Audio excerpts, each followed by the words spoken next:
History is rich with documents that provide insight into the thoughts of great minds, but few are as poignant as the last words left by a young prodigy. Évariste Galois, on the eve of a tragic end, penned what many consider one of the most emotional personal testaments in the history of science. "My good friends, remember me, for fate has not granted me a life long enough for my country to remember me. Goodbye. What has kept me alive is the public good. My life ends as a result of a tragic slander." These were some of the last words of Évariste Galois, a young man whose ideas defied time and whose life ended tragically before his 21st birthday. What did Galois discover that was so revolutionary? How could someone so young leave such a profound legacy? What made him known as the greatest genius we never had? Today, we will find out.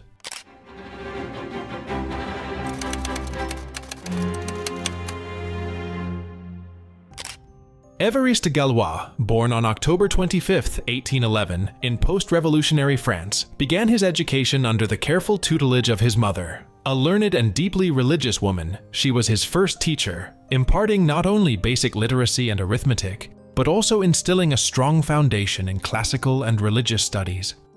These early lessons not only laid the groundwork for his knowledge, but also set the stage for his future ideological battles.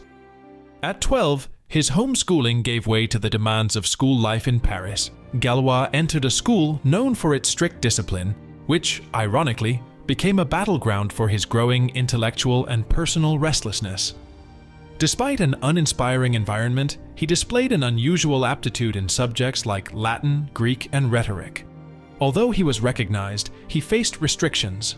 The school principal considered him too young for more advanced courses like rhetoric, which he was already attending. Descriptions like original, bizarre, and a singular student were often attached to him in school reports. It was during this period that Galois discovered his true passion, mathematics. Legend has it that he devoured Legendre's treatise on geometry, a dense volume meant for a 2-year course, in just 2 days. Although possibly exaggerated, this feat highlights the depth and speed of his intellect.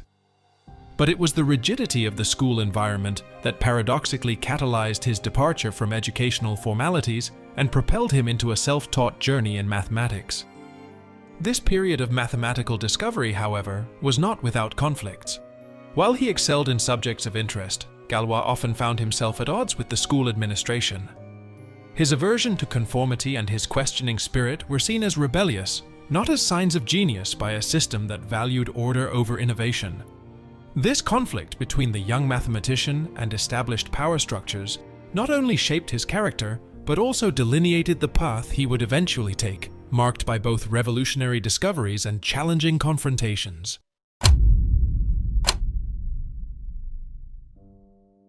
As Galois progressed in the study of mathematics, he was not just learning, but fundamentally transforming the discipline. A particular challenge caught his attention: fifth-degree equations. The question was not whether such equations had solutions, as mathematicians like the Norwegian Niels Henrik Abel and the Italian Paolo Ruffini had already shown that there are no general solutions using conventional algebraic methods. Abel, whose short life was also marked by genius and an untimely death, left a legacy of unanswered questions. Inspired by this legacy, Galois sought to understand the deep reasons, the essence of these equations. To explain his approach, imagine a puzzle game. Each puzzle piece plays a unique role and contributes to the final picture. Galois proposed that solutions to equations could be understood through the symmetries and relationships between these pieces, which he called the elements of the Galois group. This theory not only provided a new way of understanding equations, but revolutionized how we think about algebra. However, Galois' contributions faced significant hurdles on the road to recognition. One such obstacle involved Augustin-Louis Cauchy, one of the most respected mathematicians of the time. Galois had submitted his groundbreaking papers to Cauchy for evaluation, hoping he would present them to the French Academy of Sciences. Unfortunately, for reasons ranging from oversight to neglect, Cauchy never submitted Galois' work. To make matters worse, after the untimely death of Joseph Fourier, the secretary of the Academy, some of Galois' manuscripts that could have been recovered were lost forever. These episodes were not mere setbacks, but severe blows to Galois. However, he persisted. Each rejection, each challenge strengthened his resolve to continue exploring and deepening his ideas, which would later form the basis for modern mathematical and scientific theories. While Galois innovated in the field of mathematics, his life began to mirror the political upheavals of his time. Beyond the classrooms and academic studies, the streets of Paris were becoming stages for intense debates and struggles for social and political change. Galois' own frustrations with obstacles in his scientific career resonated with the growing revolutionary movements, pulling him into issues that went beyond theorems and equations. This mix of academic challenges and political involvement was leading Galois down a path where mathematics and activism intertwined. As he advanced in his theories, his personal life also became more complicated, setting the stage for a series of personal and political events that would shape the course of his story. Galois' life, as complex in its equations, was no less tumultuous in its personal and political context. After facing significant obstacles in his academic journey, he began to engage more deeply in the political agitations shaking France. This new arena was not just a reflection of his mathematical struggles, but an extension of them, where Galois saw a chance to apply his ideals of freedom and equality. His involvement became even more personal and painful with the tragic loss of his father. Amid unfounded accusations and a slanderous campaign, Galois' father, who was the mayor of Bourg-la-Reine, found himself embroiled in a fabricated political scandal. Unable to bear the pressure and dishonor, he committed suicide. This event was a devastating blow to Galois, who was already facing enormous challenges. His father's death not only deepened his grief, but also fueled his desire to fight against the injustices he saw around him. Galois' political life was fraught with dangers. He frequently found himself in the crosshairs of the authorities for his subversive activities. His participation in the Society of the Friends of the People and his fiery speeches earned him the unwanted attention of the police. In 1831, during a demonstration organized to protest government injustices, Galois was arrested. This period behind bars was marked by bitter reflections on society and the role he should play in it.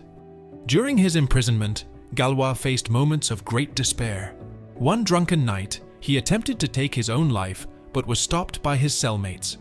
On another occasion, he confided to a friend that he believed he would die in a duel over a low-class seductress. These prophetic words reflected Galois' troubled state of mind. After being released from prison due to a cholera epidemic ravaging Paris, Galois was transferred to a rest home.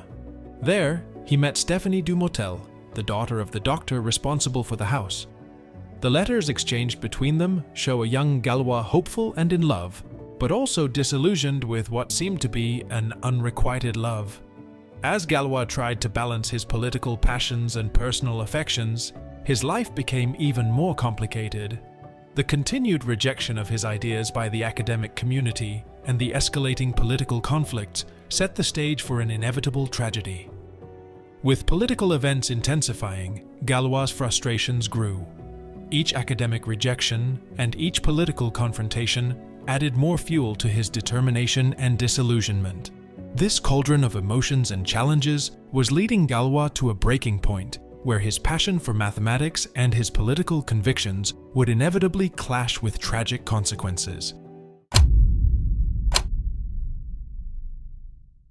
In the spring of 1832, Galois' personal and political life reached its peak of tension. On the eve of his last and fateful day, Galois sat down at his work table, consumed by the urgency to get everything recorded, perhaps sensing that dawn would bring the end of his journey.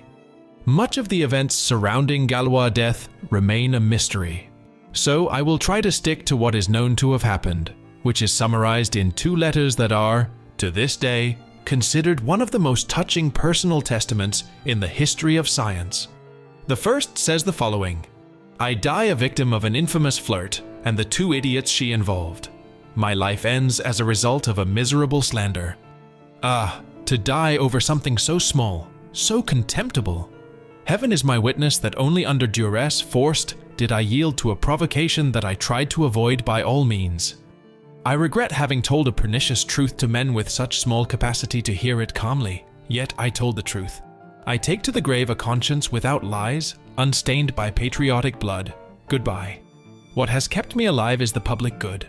Forgive those who kill me, they act in good faith. My friends, please, in my mother's name, ensure that I'm not presented in a ridiculous manner. It would be a disappointment that she could bear. The second letter had a more political tone and was addressed to his Republican comrades. Galois explained the circumstances that led to the duel, emphasizing that he acted against his will, forced by a code of honor that he could not ignore. The letter said, "My good friends, I was provoked into a duel by two patriots. My refusal is impossible. I beg your forgiveness for not having informed any of you, but my opponents demanded for my honor that I inform no patriot. Your task is simple. Prove that I fought against my will. That is, after having exhausted all means of a conciliatory solution. Remember me, since fate has not granted me a life long enough for my country to remember me." So, in summary, Galois did something to, or with a girl, most likely Stephanie, that angered two Republicans close to the girl. In a discussion with Galois, they provoked a duel from which apparently he had no way to escape. On the morning of May 30th, 1832, Galois' tragic fate was sealed. The chosen location for the duel was an isolated field on the outskirts of Paris, a choice that reflected the desire for privacy and perhaps the gravity of the conflict. Details of that fatal encounter are scarce, but it is known that Galois and his opponent, a member of his own political faction, with whom he had personal disagreements, faced each other with pistols. When the shots echoed in the morning silence, Galois was severely wounded. Rushed to a hospital, Galois' last hours were marked by clear lucidity, interspersed with feverish deliriums. He spent this time making frantic notes in the margin of a book, trying to record his last mathematical ideas, a desperate attempt to solidify his legacy. Galois died on May 31st, 1832, at the age of 20, not just as a brilliant mathematician, but also as a martyr for freedom. Galois died on May 31st, 1832, at the age of 20, not just as a brilliant mathematician, but also as a martyr for freedom. Similarly, Abel died very young, without seeing all the brilliance his work would achieve. As mathematician Sophus Lie would say, it is particularly characteristic of mathematics that two of the deepest discoveries ever made were the work of two geometers, one of whom, Abel, was about 24 years old, and the other, Galois, had not reached 20. Émile Picard, another great mathematician, observing the mathematical advances of the 19th century, said, "No one surpasses him in originality and depth of his conceptions." While learning about Galois' story, a question arose. Did he really have no other choice but to participate in that duel? Why didn't he flee? Did he not know the impact his ideas would have? Maybe he did. Maybe there was another option, but he chose not to follow it. Let's briefly review the events of Galois' life. 2 unsuccessful attempts to enter the Polytechnic school, 3 monographs rejected by the Academy, his father's suicide, imprisonment, and an unrequited love. How can someone like this be criticized for not having many expectations? After his death, Galois' manuscripts were studied by mathematicians like Joseph Liouville, who recognized his genius and worked to ensure that his theories were published and understood. Liouville, along with others, saw the value of Galois' contributions and helped bring his work to light, ensuring that the world would not forget the young genius. Galois did not live to see the full acceptance of his ideas, but his work teaches us that true innovation often arises from resistance and challenge to established norms. His life and death are a powerful reminder that ideas can be more enduring than one's lifespan. Galois' story offers valuable lessons on persistence and passion. In a world where we often seek immediate recognition, Galois' trajectory reminds us that the true impact of our actions may not be immediate, but enduring. His commitment to mathematics, even in the face of immense challenges, teaches us the importance of pursuing our deepest interests with unwavering dedication. Applying this to modern life, we can see in Galois an example of how to face adversity with courage and continue to fight for what we believe to be true and just. His life, though brief, was marked by an intensity and purpose that transcended his circumstances. In a world filled with distractions and challenges, Galois' story is a beacon, guiding us to remain focused on our passions and to believe that our contributions can indeed make a difference, even if we may not immediately see their fruits. Galois, with his short and impactful life, teaches us that genius is not measured only by time, but by the depth with which we live our convictions and pursue our dreams. It's fascinating to imagine what Galois could have achieved had he lived longer. His contributions might have been even more profound, potentially transforming other areas of knowledge with his unique genius. A brilliant mind tragically cut short before realizing its full potential. And so, he remains known as the greatest genius we never had.